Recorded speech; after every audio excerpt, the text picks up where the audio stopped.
ကောင်မလေးတွေကိုဆဲဆောင်ဖို့အတွက်အပေါ်စား pick up line တွေလိုက်သုံးနေတော့လား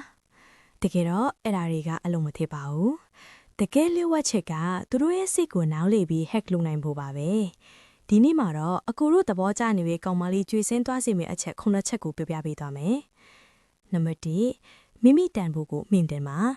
ယောက်ျားလေးတစ်ယောက်ကပရဟိတလုပ်တာသူများတွေကိုကူညီပေးတာမျိုးမြင်ရရင်ကောင်မလေးတွေရဲ့မျက်လုံးထဲမှာအလိုလိုရင်းတန်ဖို့တက်သွားပါတယ်လူကောင်းလေးပါကွာဆိုတဲ့အမြင်က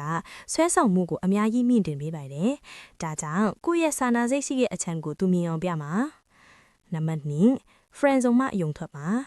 ဒါက friend zone ထဲရောက်နေတဲ့သူတွေအတွက်စီပဲသူက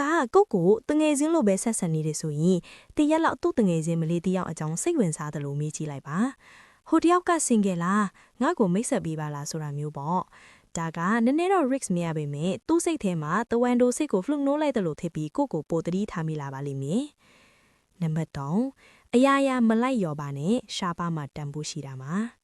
အမြဲတမ်းဖုန်းကိုင်စာပြန်ခေါ်တိုင်းလိုက်နေရင်ကိုအပေါ်စားကောင်လို့ထင်သွားလိမ့်မယ်ကိုအလုပ်ကိုဝါသနာကိုဘဝနဲ့ကိုအလို့ရှုံနေကြောင်းပြပါရဖို့ခက်မှလူတွေကပိုလိုချင်ကြတာတဘာဝပါပဲနံပါတ်4စကလုံးတွေရဲ့စွမ်းအားပါ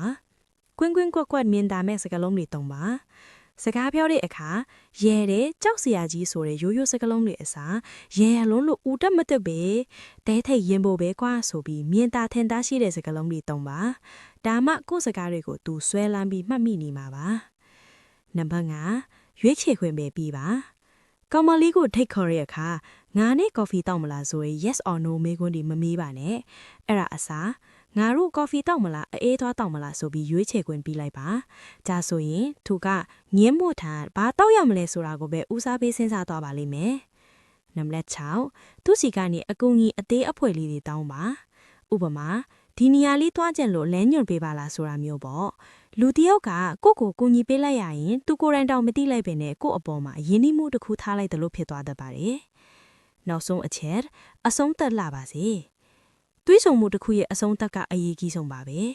ဒိတ်ပြီးလို့ပြန်ခါနေအချိန်မှာလျှို့ဝှက်စမ်းချေဖြစ်တဲ့ပုံစံမျိုးနဲ့လမ်းခွဲခဲ့မှာအိမ်ပြန်ရုပ်တဲ့အထီကို့အကြောင်းခေါင်းတွေကထုံမရအောင်လုပ်နိုင်ခဲ့ရင်တင်စရာကြပါပြီဒီအချက်9ချက်ကိုတဘာဝကြအသုံးချနိုင်ရင်တော့ကောင်မလေးတွေကြားမှာပြိုတိုင်းကြိုက်တဲ့နှင်းစီခိုင်ဖြစ်လာမှသိကြပါတယ်ဘဝမှာတိုးတက်ဖို့ဆိုရင်အပြောင်းလဲလုပ်ဖို့မကြောက်ပါနဲ့ဒီဗီဒီယိုလေးကိုကြိုက်တယ်ဆိုရင် like လုပ်ပြီးတငယ်ချင်းတွေကို share ပေးသွားအောင်နော်နောက်ထပ်ဗဟုသုတတွေရဖို့ follow လုပ်ထားဖို့လည်းမမေ့နဲ့အောင်နော်နောက်ထပ်ဗီဒီယိုဒီမှာပြန်ဆောင်ကြမယ်နော်